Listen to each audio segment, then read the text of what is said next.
আড়াই বছর ধরে বঙ্গবন্ধু শেখ মুজিব মেডিকেল বিশ্ববিদ্যালয়ে চিকিৎসাধীন মেরুদণ্ড জোড়ালাগা শিশু নুহা ও নাবাব। এরই মধ্যে ৭ দফা অস্ত্রোপচার করে তাদের পৃথক করা হয়েছে। আরও কয়েক দফা চিকিৎসা বাকি। এ অবস্থায় দুই শিশুর চিকিৎসা সম্পন্ন হওয়া নিয়ে শঙ্কা প্রকাশ করেছেন তাদের বাবা মোহাম্মদ আলমগীর হোসেন রানা।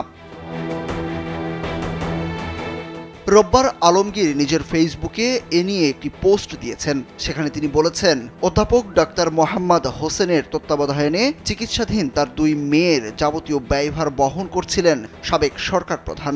কিন্তু সরকার পতনের পর বিশ্ববিদ্যালয় প্রশাসন তার কাছে কেবিন ভাড়া দাবি করেছে, যা তার পক্ষে দেয়া অসম্ভব।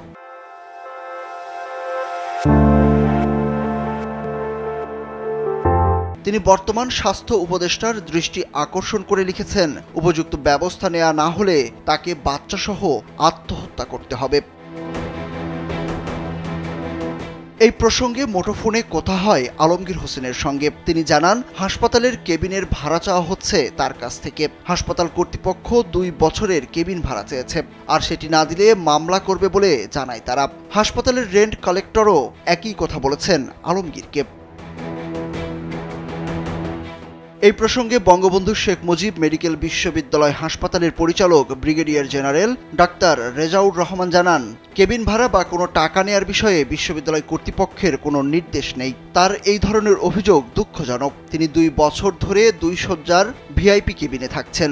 এছাড়া হাসপাতালের পক্ষ থেকে শিশু দুটির বেবি ফুড ও যাবতীয় ওষুধ সরবরাহ করা হয়।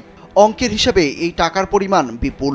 কেউ তার কাছে টাকা চেয়ে থাকলে অবশ্যই তাকে জানানো উচিত ছিল।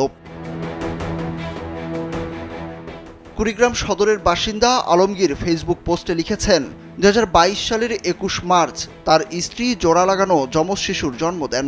জন্মের পর বিএসএমএমইউ এর নিউরোসার্জারি বিভাগের অধ্যাপক ডাক্তার মোহাম্মদ হোসেনের সঙ্গে যোগাযোগ করে এপ্রিলের 4 তারিখে তাদের হাসপাতালে ভর্তি করানো হয়।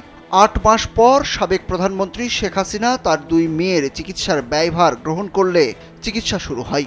এরই মধ্যে 2 মেয়ের 7টি অপারেশন হয়েছে এবং 2জনকে পৃথক করা হয়েছে। এখনও একজনের 1টি অপারেশন এবং আরেকজনের 2টি অপারেশন বাকি। সুরুজ আহমেদ, কালবেলা।